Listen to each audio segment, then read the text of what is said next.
sasabihin ko.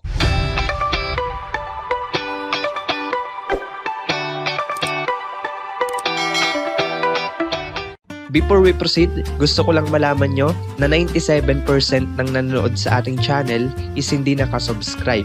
Kaya kung bago ka pa lang dito, please consider subscribing and click the notification bell para lagi kayong updated sa mga video na i-upload natin about earning money online.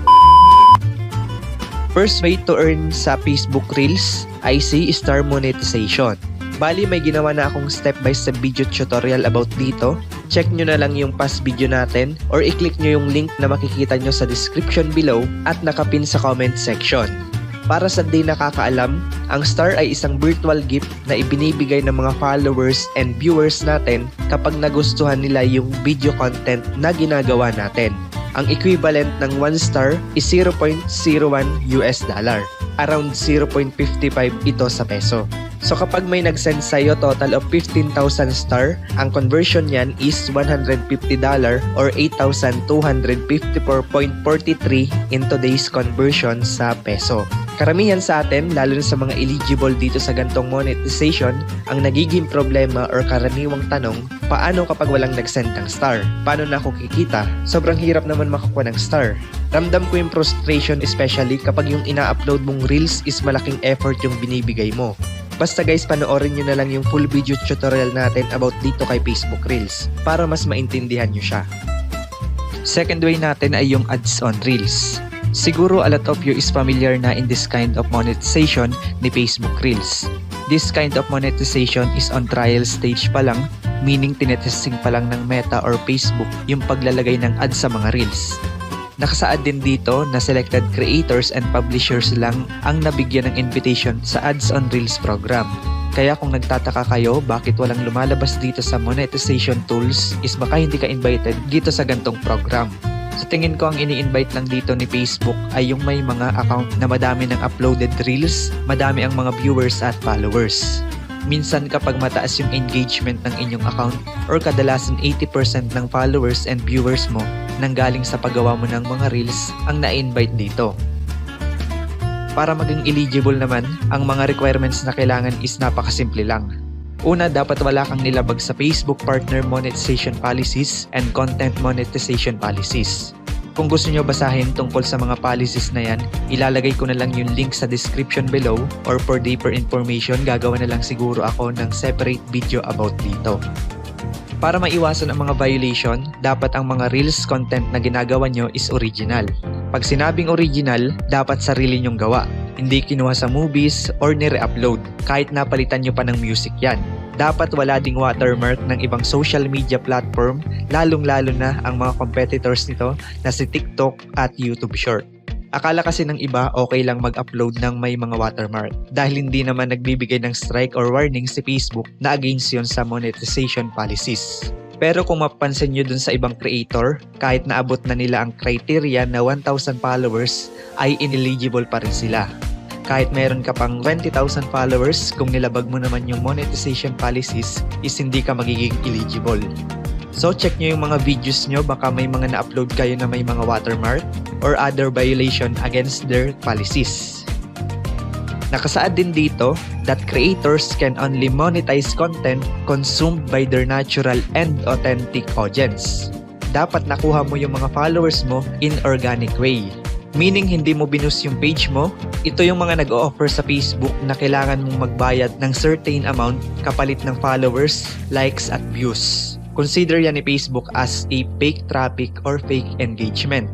Nakalagay din dito, creators, publishers, and third-party providers may lose the ability to monetize if their audience significantly consists of fake engagement, including but not limited to likes, follows, and views.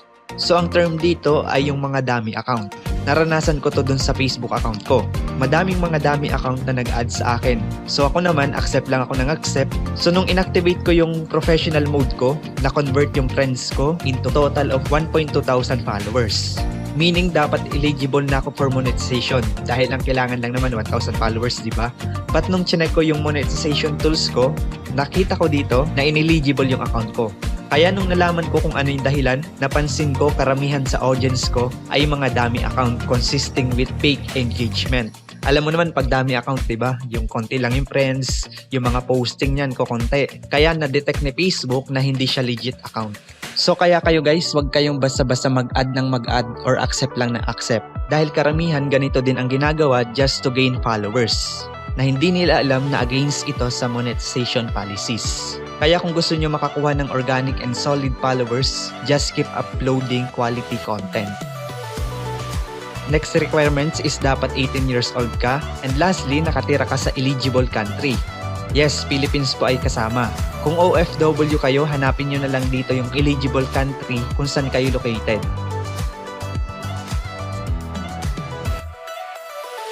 Third way to earn dito kay Facebook Reels ay through affiliate marketing.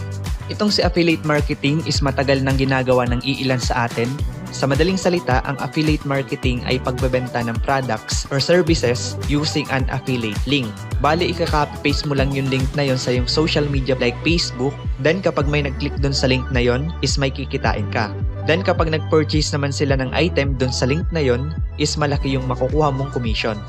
Bali, may ginawa na din pala akong video tutorial about dito. Click nyo na lang yung link na sa description below or yung nakikita nyo dito sa upper right. Ito guys yung example ng Reels using affiliate marketing. Yan, makikita nyo dito yung video ng product. Then dito sa description, makikita nyo itong link. Yan yung tinatawag nating affiliate link. Pag clinic ni customer yan, madadirect siya dito kay Shopee dahil si Shopee yung ginagamit nating platform. Then kapag bumili si customer dito, meron kang kikitain up to 9.6% sales commission. Pero itong 9.6 is hindi siya fix, okay? Nagbabago-bago yan. Minsan tumataas, minsan naman bumababa. So what if hindi nag-purchase si customer? Meron pa ba akong kikitain? Yes. Meron tayong tinatawag na pay per click na kahit hindi mag-purchase si customer, basta i-click lang niya yung link na yon, is may makukuha kang commission.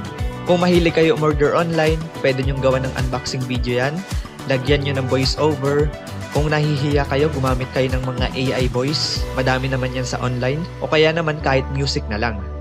Then sa description, ito yung mahalaga, dyan nyo ilagay yung affiliate link ng product na in-order nyo. Sa ngayon, hindi mo pa magagets yung sinasabi ko. Much better siguro na panoorin nyo na lang muna yung full video tutorial natin about affiliate marketing. Nasa description below yung link ng video. Fourth way para kumita kay Facebook Reels ay through advertisement. Kapag meron kayong business, mapa-online or offline, may binebenta kang product, digital or physical man yan, is pwede mong i-advertise using Facebook Reels. Gawan mo lang ng video reels yung product na binibenta mo. Gawan mo siya ng review or unboxing. Basta it's up to you, make it interesting sa mga viewers. Kapag kasi tinake advantage mo sa Facebook Reels, sure ako na dadami yung customers na bibili sa'yo. Lalo na ngayon, mabilis lang mag-gain ng viewers. Kapag mas madaming views, mas madami din ang potential customer at magiging interested sa product na binebenta mo. Ito pala guys ang isang creator na ginagamit si Facebook Reels para i-advertise yung product at business niya. Bali dito, pinapakita niya lang yung proseso sa paggawa ng cake. Then, pin-voice over lang niya.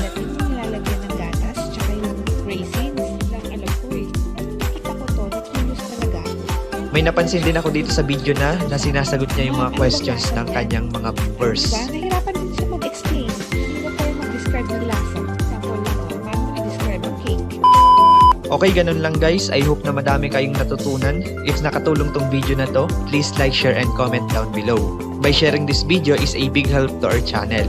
Don't forget to click the subscribe button at huwag mo din kalimutan i-click ang notification bell para lagi kayong updated sa mga videos na i-upload natin about earning money online. If you have questions, feel free to message me on our Facebook page. Join our Facebook group para makasama mo din yung mga taong kagaya natin na gusto din kumita online. Pwede kayo dun mag-share ng inyong journey, ideas and experience, and also if you have an online business, pwede nyo din dun i-share. Make sure lang na legit yan. And guys, that's all for today. See you in our next video. Thank you for watching and see you on top.